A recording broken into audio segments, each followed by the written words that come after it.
Hello everyone, good morning all of you.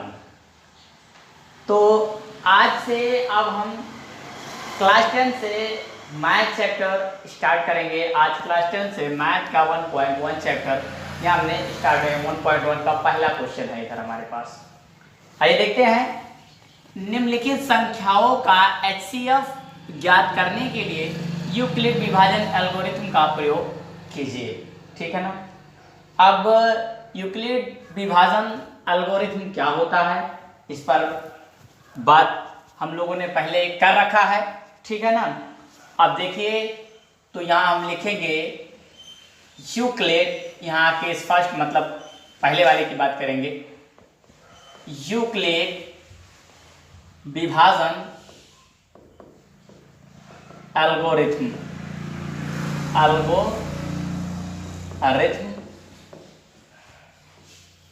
के नियम से या प्रमेयिका से, प्रमेयिका द्वारा। ठीक है ना। क्या देखेंगे इधर, देखो सबसे पहली बात ए 135 एंड 225 में बड़ा कौन है ये देखिए। एल्गोरिथम विभाजन लेमा यही होता है हमारा A = BQ + R, जहां R का मान क्या होना चाहिए हमारा, R = 0 आना चाहिए। जब R हमारा 0 आ जाएगा तब जो है बात बनने वाली है। ठीक है ना। R का मतलब रिमाइंडर यानी कि शेषफल। शेषफल हमारा 0 आएगा तब एल्गोरिथम विभाजन लेवा काम करेगा। आइए देखते हैं कैसे क्या होता है। पहला क्वेश्चन है हमारे पास 135 और 225। तो A के जगह पर ना, देखो A मतलब होता है डिविडेंड, डिविडेंड का मतलब होता है भाज। B का मतलब होता है डिवाइजर, डिवाइजर का मतलब होता है भाजक। Q का मतलब होता है क्वेश्चन, क्वेश्चन का मतलब होता है भागफल, और R का मतलब होता है शेषफल। तो इन दोनों में बड़ा कौन सा है, 135 या 225? 225 बड़ा है। तो इस 225 को हम A के जगह पर रखेंगे और 135 से डिवाइडेशन इसका करेंगे। चलो इधर हमने 225 रख दिया। अब B क्या है हमारा 135। 135 से 225 में जब हम डिवाइडेशन करेंगे तो एक बार जाएगा, और प्लस हमको जो शेषफल यानी कि R मिलेगा, रिमाइंडर, ये 90 मिलेगा। ठीक है ना। तो देखिए जहां ये जो हमारा R है, R 0 नहीं है। जब R 0 नहीं है तो क्या करेंगे, क्यों 0 नहीं है, देखो ये हमारा A है और ये हमारा B है और ये हमारा Q है और ये हमारा R है। तो R हमारा 0 नहीं है। अभी हम क्या करेंगे, तो वंस अगेन एक बार और करते हैं, पुनः लिख सकते हैं आप, पुनः एल्गोरिथम, पुनः एल्गोरिथम विभाजन प्रमेयिका द्वारा आप लिख सकते हैं। अब की बार क्या देखेंगे, अब जब ये नहीं हुआ तो अब क्या बचा। जैसे मान लो आपने ऐसे 225 में 135 से क्या किया, डिवाइड किया, तो 135 का एक बार पढ़ा तो 135 हो गया, इस 0, ये हमारा 9 हो गया।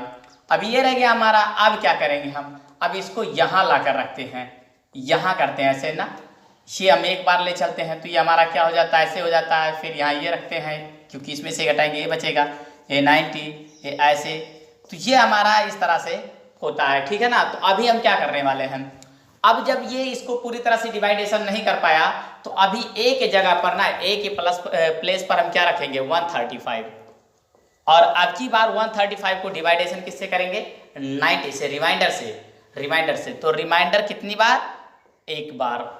जब एक बार हम ले चलेंगे तो शेष हमको क्या मिलने वाला है, 45 मिलने वाला, या मिल गया। ठीक है ना।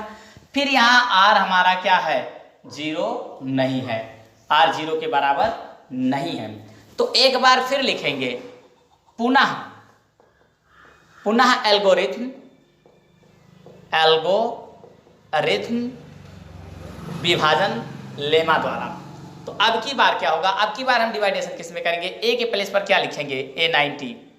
ठीक है ना। और ये 45 से इसमें डिवाइडेशन करना है, तो 45 × 45 का मल्टीपल अगर 2 बार हम करेंगे तो हमको 90 मिल जाएगा और प्लस का 0। अब रिमाइंडर हमारा क्या मिल रहा है, 0 मिल रहा है, ठीक है ना।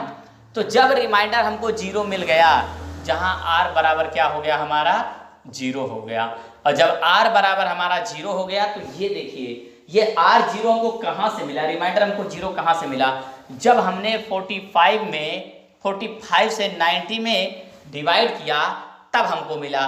तो यानी कि इस तरह से हमारा जो डिजिट है 135 और 225, 135 और 225 का HCF जो हमारा हुआ का HCF ये हमारा 45 हुआ, ठीक। ये हमारा था पहला क्वेश्चन। अब आइए देखते हैं इस तरह से दूसरा क्वेश्चन हमारा क्या होगा।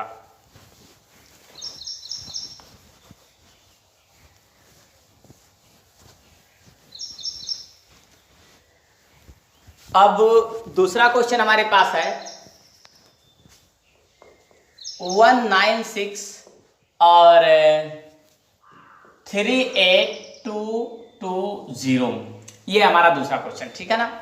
अब इस दूसरे क्वेश्चन के दरमियान देखो ये हमारा इन दोनों में बड़ा कौन है, ये बड़ा है तो इसको हम यहाँ लिखेंगे 38220, ये हमारा, ठीक है ना। और ये बड़ा है, किससे बड़ा है, 196 से बड़ा है। यहाँ भी हमको वही अप्लाई करना है, यूक्लिड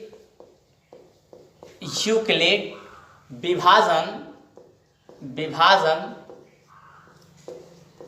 प्रमेय का प्रयोग करके या प्रयोग से जो भी लिखना है हम क्या लिखेंगे, देखिए 38220 हम क्या करेंगे 196 से इसमें डिवाइडेशन करेंगे, तो 196 का डिवाइडेशन अगर 195 बार पढ़ेंगे तो हमको इक्वल में 0 मिल जाएगा, ठीक है ना। तो इस तरह से ये पहली ही बार में हमारा जो है एंड हो जाएगा।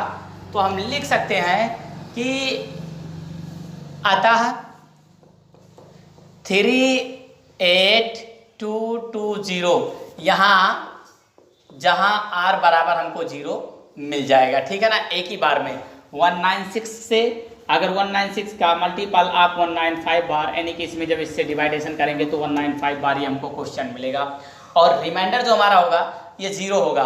तो यहाँ लिख सकते हैं अतः 38220 और 196 का HCF हमारा 196 होगा। यहाँ आप करके देख सकते हो, ठीक है ना, 38220 और 196 यहाँ आप बहुत आसानी से कर सकते हो। एक बार करोगे तो क्या हो जाएगा 196, देखो ये 2, ये कितना हो जाएगा हमारा 7, इससे 17, 17 से 9 तो 8, ये हमारा 1, फिर इधर हम 2 लेंगे तो कितनी बार ले चलेंगे, अभी हम ले चलेंगे 9 बार, ठीक है ना। तो ये 9 बार जब ले जाएंगे तो 6 9 54, 9 9 81, 5 86, 1 9 9 8 17, ये हो गया हमारा 8, ये हो गया हमारा 5, ये गया, ये भी गया, ये 0। अब इसको हम 5 बार, ये 8, ये 11 6 5, हाँ ये 0, ठीक है ना, ये और इसके बाद क्या किया हमने, ये 0 भी उतार लिया। अभी 5 बार अगर ले चले हम तो 6 पंचे 30, 9 बचे 45, 3 48, नहीं ये तो गड़बड़ हो जाएगा, 38 220 196,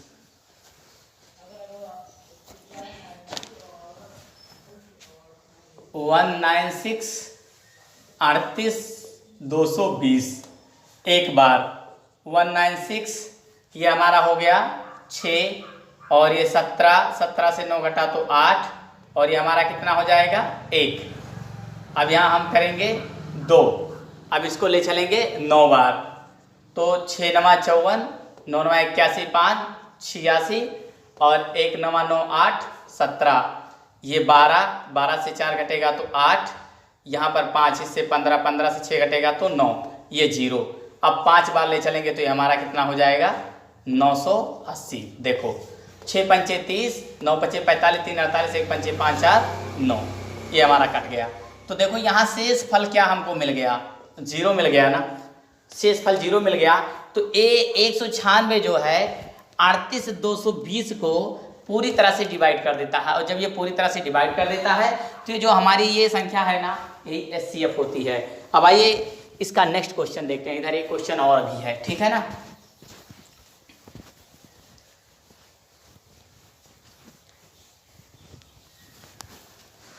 इधर आपका है 867 बड़ा है 225 से। 867 बड़ा है 255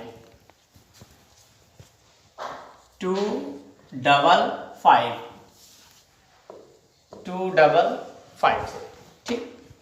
अब देखते हैं इसको भी करके, ऐसे यहाँ लिख लेते हैं 255, यहाँ लिख लेते हैं 867। तो ये कितनी बार जाने वाला है, 3 बार ले चलते हैं।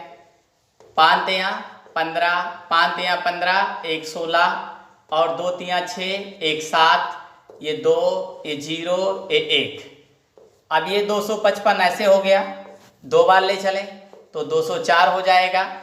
यहाँ पर 1, यहाँ पर 5, 102, तो ये 2 बार तो 102। अब देखते हैं, ठीक, क्या करेंगे, यूक्लिड विभाजन प्रमेय का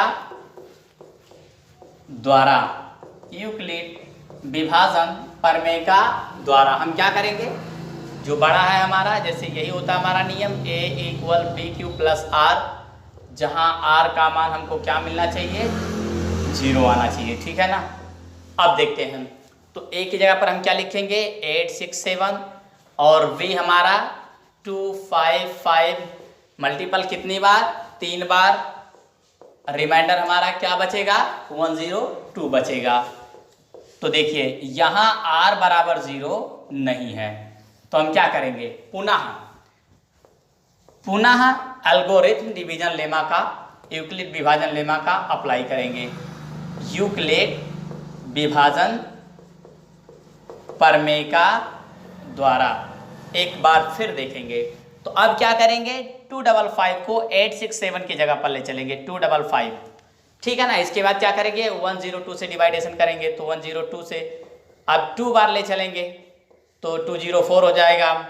अब इसके बाद शेष हमारा जो रिमाइंडर होगा वो 51 बचेगा। अभी यहाँ नहीं हो पा रहा तो फिर पुनः हम करेंगे, पुनः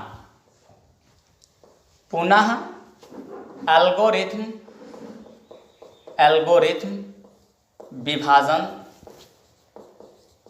प्रमेय का द्वारा लिखेंगे, ठीक है ना। तो अब क्या होगा हमारे पास, ये 102 की जगह पर ले चलेंगे 102, रिमाइंडर क्या हमारे पास 51 से डिवाइडेशन करेंगे तो 51 × 2। अब इक्वल में हमारे R की जगह पर हमारा क्या आ रहा है 0, जहां R बराबर हमको क्या मिल गया 0। अच्छा 0 कैसे मिला, जो हमने 51 से डिवाइडेशन किया तब हमको 0 मिला, यानी कि ऐसे लिख सकते हैं, अतः 867 और 255 का HCF 51 होगा, ये हमारा आंसर होगा, ठीक है ना। अब आइए नेक्स्ट क्वेश्चन पर बात करते हैं।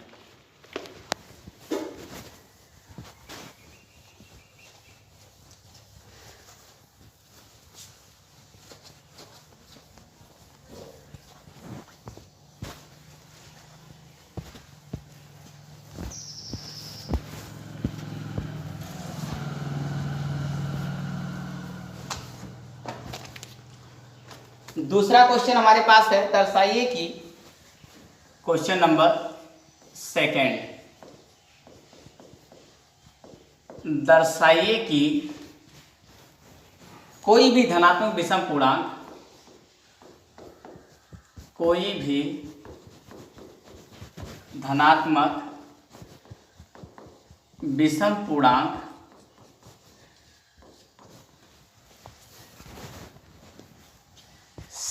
Q + 1 6q+3 6q+5 के रूप का होता है, के रूप का होता है। ठीक, जहां q एक पूर्णांक हो, जहां q एक पूर्णांक है। अब आइए देखते हैं, इसको हमें दर्शाना है कि कोई भी धनात्मक विषम पूर्णांक जो है 6q+1 6q+3 6q+5 के रूप का होता है। तो चलिए देखते हैं। माना वह धनात्मक पूर्णांक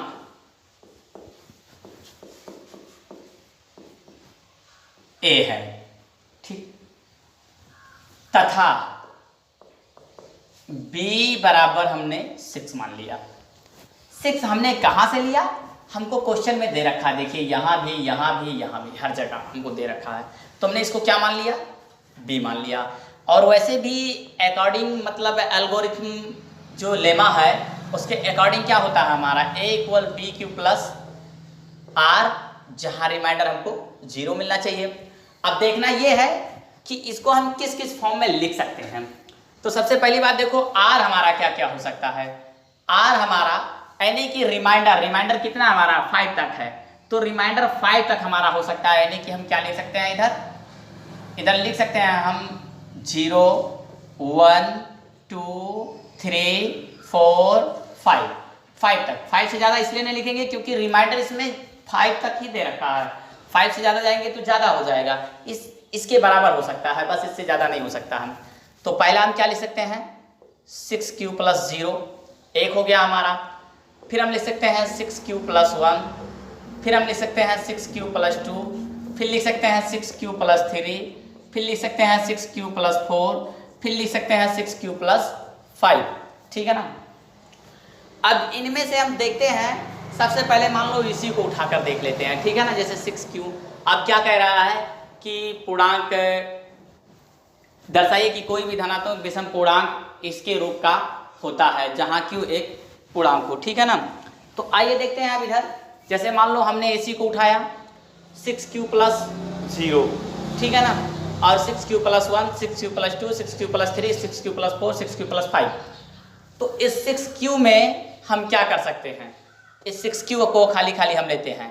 तो 6q में हम लिख सकते हैं 2 अगर कॉमन ले लें तो ये 3q हो जाएगा हमारा, ठीक है ना। ये 6q की बात कर रहे हैं, इधर ऐसा नहीं होने वाला है हमारा, इधर कॉमन हमको नहीं मिलेगा। इधर हम 6q+2 में अगर कॉमन लेते हैं 6q+2 में, तो देखिए 2 अगर हम कॉमन ले लेते हैं तो क्या बचेगा, 3q+1 हो जाएगा हमारा। इधर भी अगर हम लेते हैं तो ये हमको क्या मिलने वाला है, जैसे मान लो 2q+1 मिलेगा, ठीक है ना। लेकिन इधर हम दोनों में कॉमन क्या लेंगे, 3 ले रहे हैं, 3 मिलेगा कॉमन हमको। 2 मतलब जो 2 में कॉमन मिले उसकी बात करते हैं हम। सबसे पहले ये देख लो कि जितने में 2 कॉमन मिलेगा उसकी हम बात करेंगे। तो 6q में हम चाहें तो 2 × 3q लिख सकते हैं, ये 6q के बराबर होगा। लेकिन इसमें 2 कॉमन नहीं मिल रहा क्योंकि इसमें 2 मिलेगा लेकिन इसमें नहीं मिलेगा, और इसमें 2 हमको मिल सकता है। देखो 2 हमने कॉमन ले लिया तो क्या बचा, 2 × 3 = 6 और 2 × 1 = 2, ये हमारा हो गया। इसमें हमको 3 कॉमन मिल रहा है, इधर हम क्या कर सकते हैं, यहाँ 4 है तो यहाँ पर यानी 6q+4 में हम 2 कॉमन ले सकते हैं। तो यहाँ 2 × 3 = 6 और ये 2 हमको मिल गया, और इसमें भी कॉमन नहीं ले सकते। तो देखिए यहाँ पर जो हमने लिखा इन तीनों के अकॉर्डिंग जो भी हमने लिख दिया, चलो यहाँ पर हम लिख देते हैं। जैसे 6q में आपने कॉमन लिया तो आपको क्या मिल गया, 2 × 3q मिल गया। फिर आपने 6q+2 में जब कॉमन लिया तो 2 × 3q+1 मिल गया। फिर आपने जब इसमें कॉमन लिया 2 × 3q+2 मिल गया। तो इनमें कॉमन मिल रहा है, मतलब उभयनिष्ठ गुणनखंड मिल रहे हैं। तो ये हमारा तो विषम पूर्णांक है ही नहीं, ये विषम पूर्णांक के वर्ग के रूप का नहीं है। तो अब इसके बाद बच क्या क्या रहा है, बच हमारा 1 रहा है, बच हमारा 3 रहा है, बच हमारा 5 रहा है। तो यहाँ लिख सकते हैं अतः 6q+1 6q+3 6q+5 विषम पूर्णांक के रूप में होगा। इस तरह से ये हमारा एक क्वेश्चन भी खत्म हुआ। आइए अब आगे देखते हैं हम। इन क्वेश्चनों को बहुत आसानी से आप सॉल्व कर सकते हो। देखो जो मैंने कहा कॉमन लेने की बात, ठीक है ना, इधर से आप देख सकते हो और कर भी सकते हो। अब आइए तीसरे क्वेश्चन पर बात करते हैं। तीसरा क्वेश्चन क्या कह रहा है?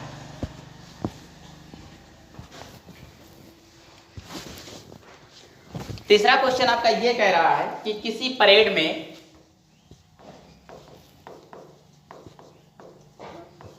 किसी परेड में 616 सदस्यों वाली एक सेना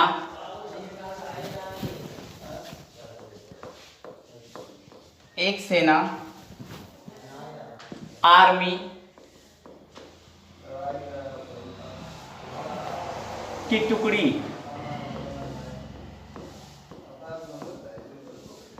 32 सदस्यों वाले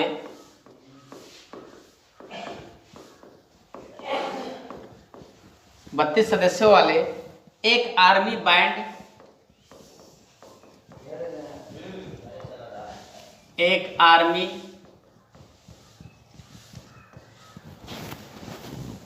बैंड के पीछे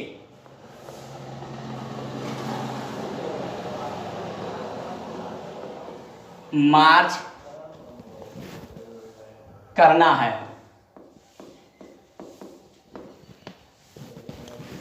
दोनों समूहों के समान संख्या वाले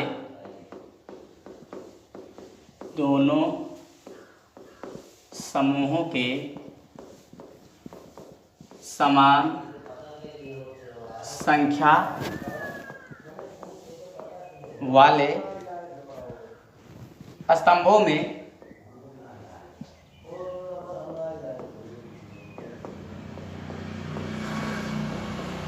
मार्च करना है। ठीक है ना। उन स्तंभों की अधिकतम संख्या क्या है? उन स्तंभों की अधिकतम संख्या क्या है? ठीक है ना, जिसमें वो मार्च कर सकते हैं।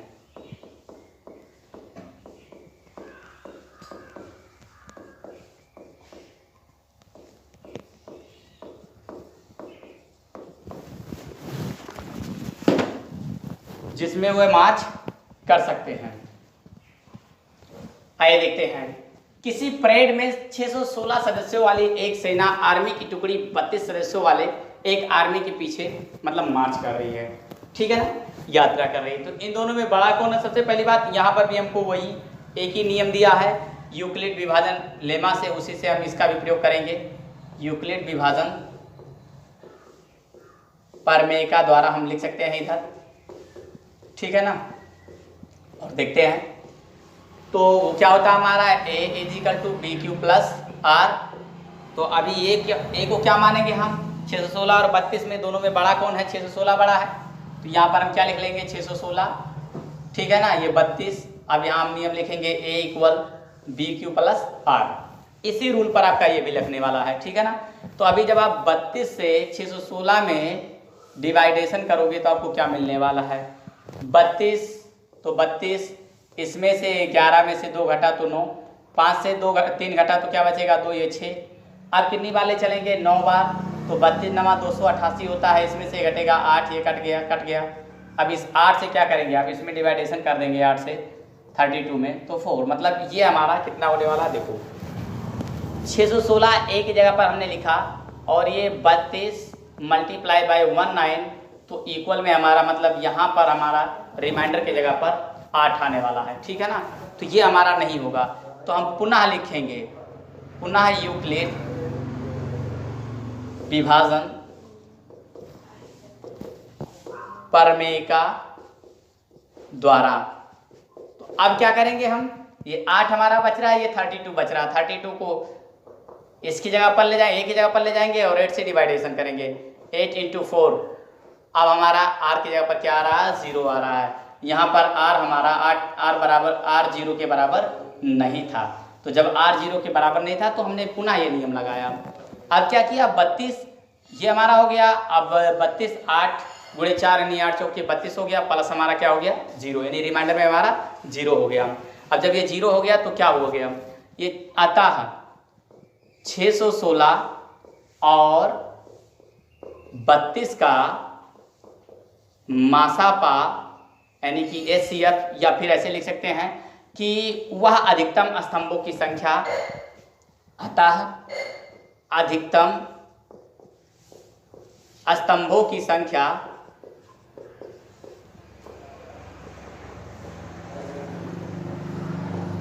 आठ है। ठीक है ना। देखो 616 और 32 का HCF ही अधिकतम संख्या होगी, जिसमें क्या होगा कि ये मतलब मार्च जो हमारा सेना होगा, जो हमारी आर्मी होगी वो मार्च कर सकती है। ठीक है ना। तो आज के लिए इतना ही।